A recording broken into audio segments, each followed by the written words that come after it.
today's talk is about the Buddha as myth. For Buddhas in the East, the life story of the Buddha is much more than an historical account. It is a poetic myth full of profound meanings that resonate in the depths of the mind. To feel the impact of the mythic and poetic elements in the Buddha's story, we need to open up to them imaginatively and not just engage our rational, critical mind. If we look below the rational, conceptual surface of man's or woman's mind, we find vast, unplumbed depths which make up what we call the unconscious.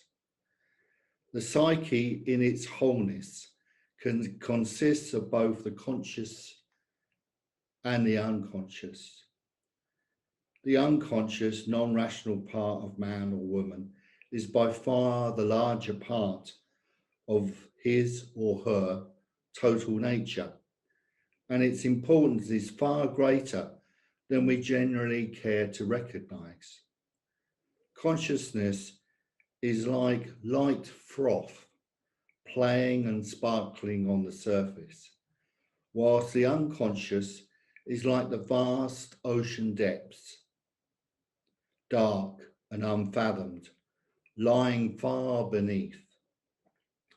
In order to appeal to the whole person, it isn't enough to appeal just to the conscious, rational intelligence that floats upon the surface. We have to appeal to something more. And this means that we have to speak an entirely different language from the language of concepts, of abstract thought. We have to speak the language of images, of concrete form. If we want to reach this non-national, rational part of our human psyche, we have to use language of poetry, of myth, and of legend. It is therefore the language of poetry and myth, changing over the conceptual approach to the non-conceptual, from the conscious mind to the unconscious. Here we shall be encountering some of the archetypal symbolism in the biography of the Buddha. To allow for this encounter, we have to be receptive, to open ourselves to these archetypal symbols, to listen to them, and to allow them to speak in their own way to us, especially our unconscious depths, so that we do not just realize them mentally, but experience them and assimilate them, even allowing eventually them to transform our whole life. Now, let us define our key terms. What is archetypal? Broadly speaking, an archetype is the original pattern or model of a work, or the model from which a thing is made or formed. What do we mean by symbolism? A symbol is generally defined as a visible sign of something invisible. But philosophically and religiously speaking, it is more than that. It is something existing on a lower plane, which is in correspondence with something existing on a higher plane. There are two kinds of truth. Various Western scholars in modern times have tried to write full, detailed biographies of the Buddha. There is quite a lot of traditional material available. Western scholars have explored this abundant material thoroughly, but having gone through the various episodes and incidents, they divide them into two great heaps. On one side, they put whatever they consider to be historical fact. On the other side, they put what they consider to be myth and legend. Now, this is all right so far as it goes, but most of them go a step further and start indulging in value judgments, saying that only what they regard as historical facts are valuable and relevant. As for the myths and legends, or the poetry of the account, they usually see this as mere fiction, to be disregarded as completely worthless.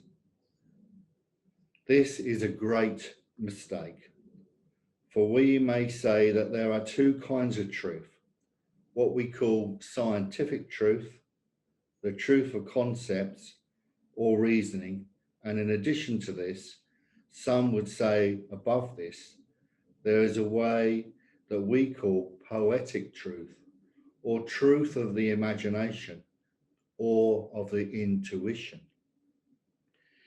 This is at least equally important.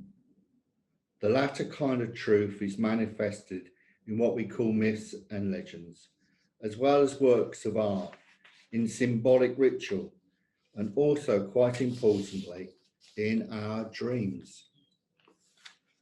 And what we call the archetypal symbolism of the biography of the Buddha belongs to this second category. It is not meant as historical truth or factual information, but poetic, even spiritual truth. We may say that the biography of the Buddha, in terms of archetypal symbolism, is not concerned with external events of his career, but is meant to suggest to us something about his inner spiritual experience, and therefore to shed light on the spiritual life for all of us. I will now try to give a few examples of archetypal symbolism from the biography of the Buddha. The first is called the twin miracle.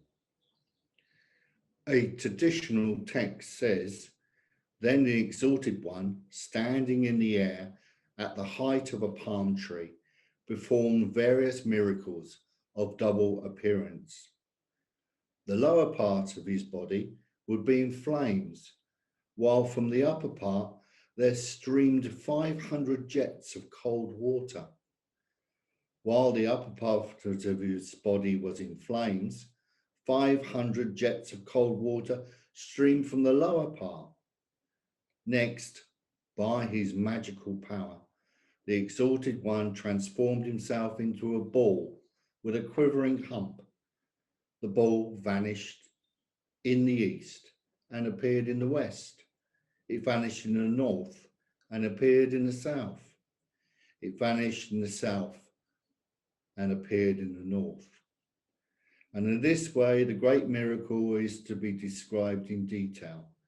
Several thousand Kyotis of beings, seeing the great miracle of magic, became glad, joyful, pleased, and uttered thousands of bravos at witnessing the marvel. I am going to concentrate here on the twin miracle proper, in which the Buddha emits both fire and water. First of all, the Buddha stands in the air. This signifies a change of plane and is highly significant. It represents the fact that what is described does not happen on the earth plane or on the historical plane. The twin miracle is not a miracle in the usual sense, not something magical or supernormal happening here on earth, but something spiritual, something symbolic, happening on a higher metaphysical plane of existence. Having stood in the air in this metaphysical dimension, the Buddha emits fire and water simultaneously. Fire from the upper half of his body, water from the lower, and vice versa. On the higher plane of existence where he now stands, fire and water are universal symbols. They are found all over the world, in all cultures, in all religions. Fire represents spirit, or the spiritual, and water represents matter, the material. Fire again, represents the heavenly principle. Water, the earthly principle. Fire represents the active, masculine principle. Water, the passive, feminine principle. Fire represents the intellect and water, the emotions. Fire again represents consciousness and water, the unconsciousness. In other words, fire and water between them represent all the cosmic opposites. The fact that the Buddha emitted fire and water simultaneously represents the conjunction of these great pairs of opposites. This conjunction on all levels, and the highest level of all especially, is synonymous with what we call enlightenment. This episode of the Twin Miracle tells us that enlightenment is not a one-sided affair, not a partial experience, but the union, the conjunction of opposites, of fire and water at the highest possible level. The second miracle is the ladder between heaven and earth. According to Theravadan tradition, the Buddha preached what became known as the Abhidharma to his deceased mother in the heaven of the 33 gods. When he returned to earth, he descended by means of a magnificent staircase, attended by different gods, divinities, and angels. In the text, the staircase is described in very glorious terms as being threefold, made of gold, silver, and crystal. The staircase, or the ladder between heaven and earth, again is also a universal symbol. The staircase is that which unites the opposites, which links, draws together heaven and earth. In the Buddhist text, the archetypal significance of this episode of the Buddha's descent and is enhanced by colourful, glowing descriptions in terms of gold and silver and crystal and different coloured lights and panoplies of coloured sunshades and umbrellas and flowers falling, music sounding. These are all to make a strong appeal, not to the conscious mind, but to the unconscious, to the depths. Eddie, can you put the slide up, please?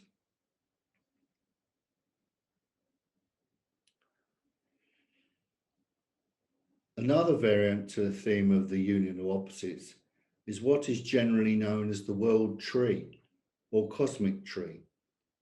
The Buddha, according to the traditional account, gained enlightenment at the foot of the Bodhi tree. Bodhi meaning transcendental wisdom or awakening. A tree's roots go deep into the earth, but at the same time its branches tower high in the sky. So the tree also links heaven and earth. It is also a symbol of union or harmony of opposites. This picture is of Lake Kokora. It's at Broom's Head in New South Wales in Australia. And it is created by tree oil, tea tree oil, which leaks into the estuary when the tide comes in and goes back out. It is a magnificent sight and is something of a mystery as to how nature can create such an image. But the Buddha has a lot of legends and myths around trees in his life. He was born amidst trees at Lumbini. There are so many stories about mangrove groves, jungles, parks during his lifetime. And of course, his Paravanana was under the sal trees, those magnificent sal trees at Kusingar, which are still there today. And that's been depicted many, many times in Chinese art, along with some beautiful animals. Thank you, Eddie.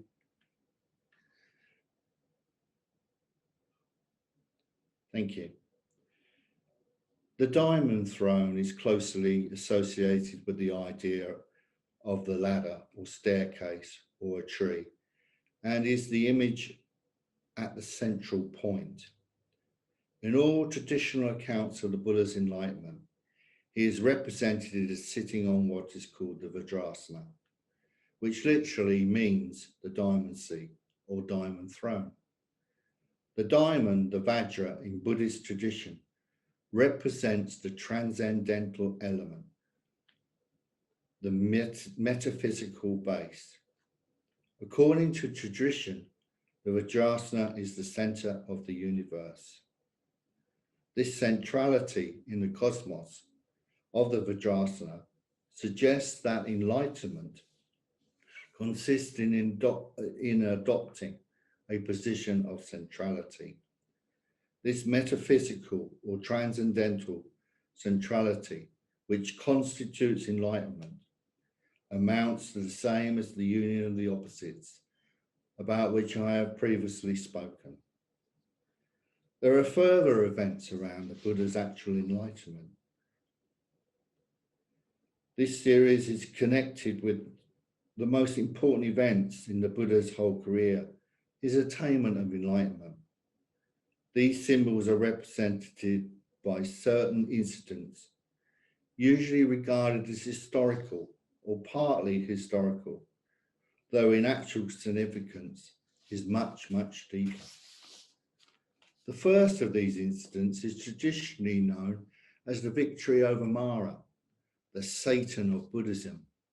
The Buddha-to-be was seated in meditation at the foot of the tree when he was attacked by terrible demon hosts, by all sorts of foul, unsightly, misshapen figures led by Mara. These hosts and their attack are vividly depicted in Buddhist art and poetry. They were partly human, partly animal, hideously deformed with snarling, leering, angry, and wrathful expressions. Some of them lifting giant clubs, other banishing swords, all very menacing and very frightful indeed.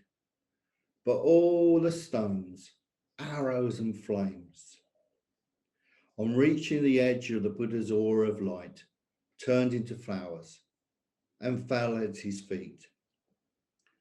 The significance of this is obvious and doesn't need to be explained, only to be felt. The Buddha wasn't touched, wasn't moved by this terrible attack. His eyes remained closed. He remained in meditation with the same smile on his lips. So Mara, against the Buddha, sent his 3 beautiful daughters, whose names were Lust, Passion, and Delight. They danced in front of the Buddha, exhibiting all their wiles, but the Buddha didn't even open his eyes. All this represents the forces of the unconscious in their crude form. The demons, the terrible misshapen figures, represent anger, aversion, dislike, and so on. The daughters of Mara represent the various aspects of craving and desire. Mara himself represents primordial ignorance or unawareness. The second incident is known as the calling of the goddess to witness. After he had been defeated, Mara tried another trick. He said to the Buddha-to-be, "You are sitting on the central point of the universe, on the throne of the Buddhas of old. What right have you, just as an ordinary person, to sit on a diamond throne where the previous Buddhas sat?" So the Buddha said, "In my past lives, I have practiced all the perfections. The perfection of giving, of morality, of patience, of energy, of meditation, of wisdom. I have reached a point in my spiritual evolution where I am about to gain enlightenment. Therefore, I am worthy to sit on the diamond throne, like the previous Buddhas when they gained enlightenment. Mara wasn't satisfied. He said, all right, you say you have practiced all these perfections in your previous lives, but who is your witness? So the future Buddha, who was seated on the diamond throne, in the position of meditation, with his hands resting in his lap, just tapped the earth. This is the famous earth-touching mudra, or position. And up rose the earth goddess, bearing a vase in her hand. She bore witness, saying, I have been here all the time. Men may come, men may go, but the earth always remains. I have seen all his previous lives. I have seen his hundreds of thousands of lives in which he practiced the perfections. So I bear witness that he is worthy to sit in the seat of the Buddhas of old. This scene is often depicted in Buddhist art. Sometimes the earth goddess is shown as dark green in colour, sometimes a beautiful golden brown, always half emerged from the earth. Basically, she represents the same forces as those represented by Mara's daughters, but in their tamed, subdued aspect, ready to help, not to hinder. The third incident is known as Brahma's request. The Buddha, after his enlightenment, was inclined to remain silent. He reflected, this truth, this reality, which I have discovered, is so difficult to see, so sublime, that ordinary people, their eyes covered with the dust of ignorance and passion, are not going to see it. So it is better to remain silent, to remain under the Bodhi tree, not to go out into the world and preach. But then a great apprehension arose. A great light shone forth, and in the midst of the light, an ancient figure, the figure of Brahma Sahamapati. Brahma, the great God, Lord of 1,000 worlds, appeared before the Buddha with folded hands. He said, please preach the truth. There are just a few with a little dust on their eyes. They will appreciate, they will follow. The Buddha opened his divine eye and looked forth over the universe. He saw all beings just like lotuses in a pond in various stages of development. And he said, for the sake of those who have just a little dust over their eyes, those who are like lotuses halfway out, I will preach the Dharma. The last image I wish to foretell is that of the Serpent King. For 7 weeks, the Buddha sat at the foot of the Bodhi tree. And in the middle of the 7th week, there arose a great storm. The Buddha was enlightened in the month of May, and 7 weeks takes us to the middle of July, the beginning of the rainy season in India. When the rainy season begins, in a matter of instants, the sky becomes black and rain descends, not in bucketfuls, but in absolute reservoir falls. The Buddha was out in the open, under a tree, with just a thin robe. He couldn't do much about it, but another figure arose out of the undergrowth, a giant snake, King Makalinda, the Serpent King. He came and wrapped his coils around the Buddha and stood with his hood over his head like an umbrella, and in this way protected him from the downpour. This episode is often depicted in Buddhist art. Then the rain disappeared. The storm clouds cleared up, and the Serpent King assumed a different form, that of a beautiful youth, about 16 years of age, who saluted the Buddha. Thank you very much for listening. That's the end of my talk. I hope that some way through this imagery that you have experienced something, resonated with you, some parts of what I've been talking about.